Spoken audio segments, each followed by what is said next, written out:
kuamsha roho iliyozimia ama kuamsha roho iliyokufa. Ndio kitu ambacho tunataka tujifunze siku ya leo. Bwana Yesu asifiwe. Sema amina kama unanielewa. Nilipochunguza maandiko matakatifu, najikuta kwamba kuna watu ambao wako hai lakini Biblia inasema wamekufa. Una jina la kuwa hai. Kitabu cha Ufunuo wa Yohana sura 3 utasoma. Nasema inaliambia kanisa, una jina la kuwa hai lakini umekufa. Sasa nilikuwa natafuta hao wako hai lakini katika ulimwengu wa roho wamekufa. Sasa nilipochunguza kidogo katika mji huu pia, nikakuta kuna watu wanaonekana wako hai na wanafanya kazi ya Mungu na kuna vitu vinatendeka, wanamwimbia Mungu lakini roho zao zimekufa. Sasa mwanadamu wote anapookoka, utasoma kitabu cha waraka wa kwanza wa Yohana. Waraka wa kwanza wa Yohana sura 3 mstari wa 7. Utasoma po, utakuwa na muda wako. Lakini ukisoma kitabu cha Ezra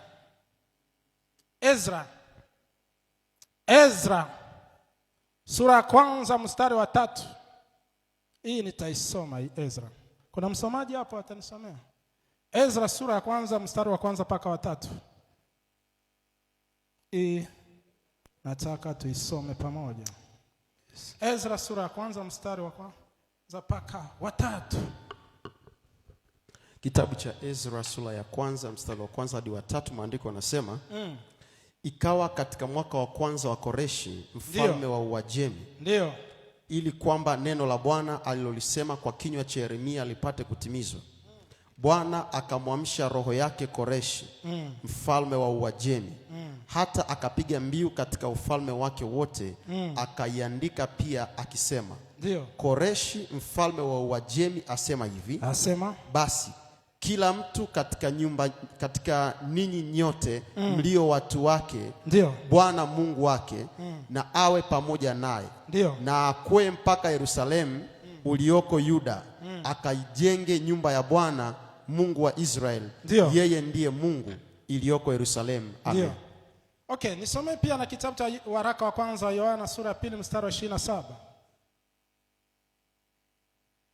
Ili maandiko ataposoma naendelea. Sura ya 2. Sura ya 2.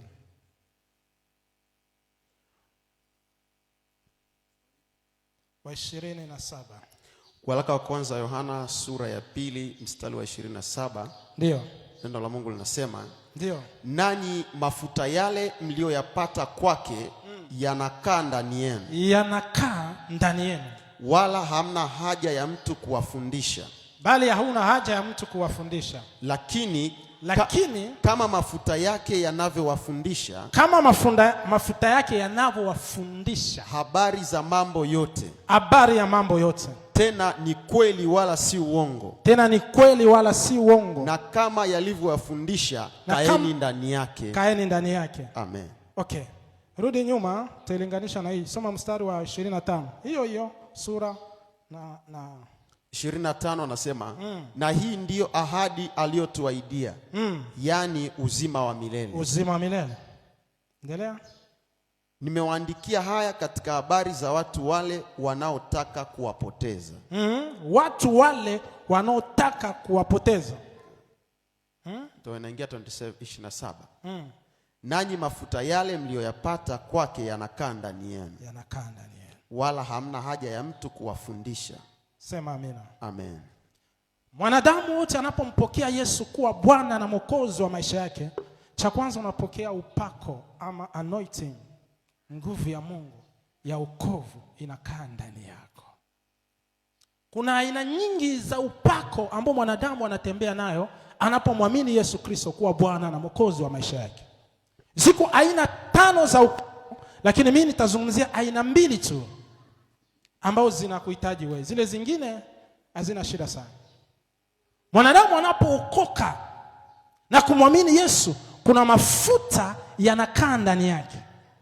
Na hii mafuta kazi yake ni kumfundisha huyu mwanadamu kumjua Mungu. Sema amina kama unanielewa. Mafuta yale yanayokaa ndani, inasema hauna haja ya kufundishwa. Maana yake nini? Sio kwamba utaenda ufundishwe kama hivyo unavyofundishwa, hapana.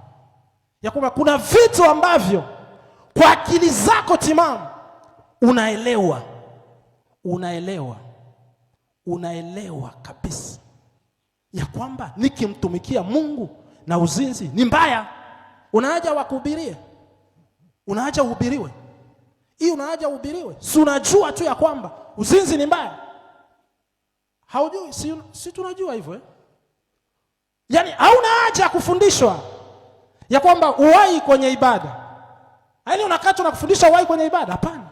Mafuta iliyo ndani yako itakwambia nenda ibadani.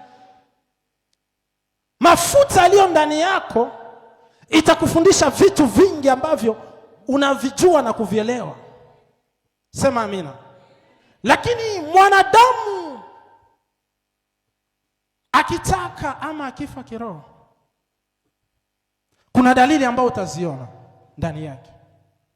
Dalili ya kwanza ambaye utamwona, anaweza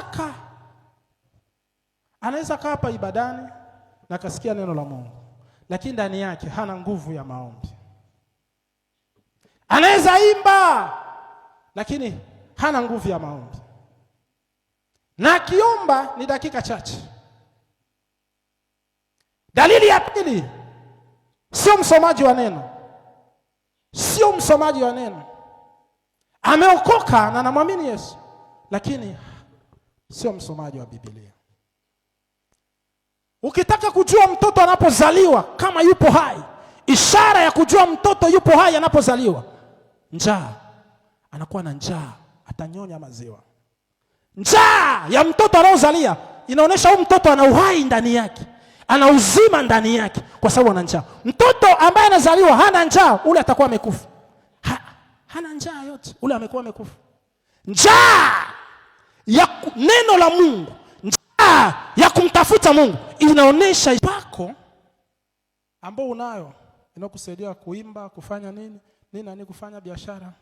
Haizi kukusaidia wakati wa majaribu. Kinachomsaidia mwanadamu wote anapopitia majaribu ni neno la Mungu. Neno tu ndio linaweza kukupa tumaini. Kuna wakati unaweza tafuta ushauri na kufarijiwa na watu wa karibu, ukazungumza nao, ukawaeleza shida yako na wasikujibu. Lakini unaposoma Biblia kwa uongozi wa Roho Mtakatifu, kuna neno Mungu anaweza kukupatia na ikaiwisha maisha yako. Sema umejuaje? Muulize Yesu katika majaribu ya kwake. Maombi ya kumsaidia. Maandiko nasema Yesu alikuwa amejaa Roho Mtakatifu, akaenda kuomba, iko na ujazo na upako. Lakini kwenye majaribu yake alimshinda shetani kwa neno. Alikuwa anasema imeandikwa. Mtu hataishi kwa mkate. Imeandikwa utamsujudu Bwana Mungu wako peke yako. Imeandikwa. Majaribu yote alishinda jangani wakati alikuwa na neno la Mungu ndani yake. Neno ndio linakupa kushinda majaribu yote unayoyapitia. Ukikosa neno unakosa uzima. Ukikosa neno hauna uhai ndani yako. Ukiona hauna kiu ya kusoma Biblia, umekufa kiroho ingawa uko hai. Ukiona na wiki nzima hujasoma Biblia, siku nzima umeokoka, haujasoma Biblia, una jina la kuwa hai lakini umekufa. Unasema watu wanajuaje? Mtoto gani ambaye amezaliwa hataki kula chakula? Yesu akasema hamtaishi kwa mkate tu, mtaishi kwa neno linalotoka kwenye kinywa cha Mungu. Neno la Mungu lina uzima, ni mkate wa mzima ndani yako. Roho, kuna watu ni wanene huku nje, lakini ndani ya mioyo yao wamekonda, hawana afya ya kiroho. Kwa sababu gani? Upako ulio ndani yao umekosa kuwafundisha. Kuna upako wa pili ambao Mungu anampatia kama mtu. Ni upako unaokuwa juu yako.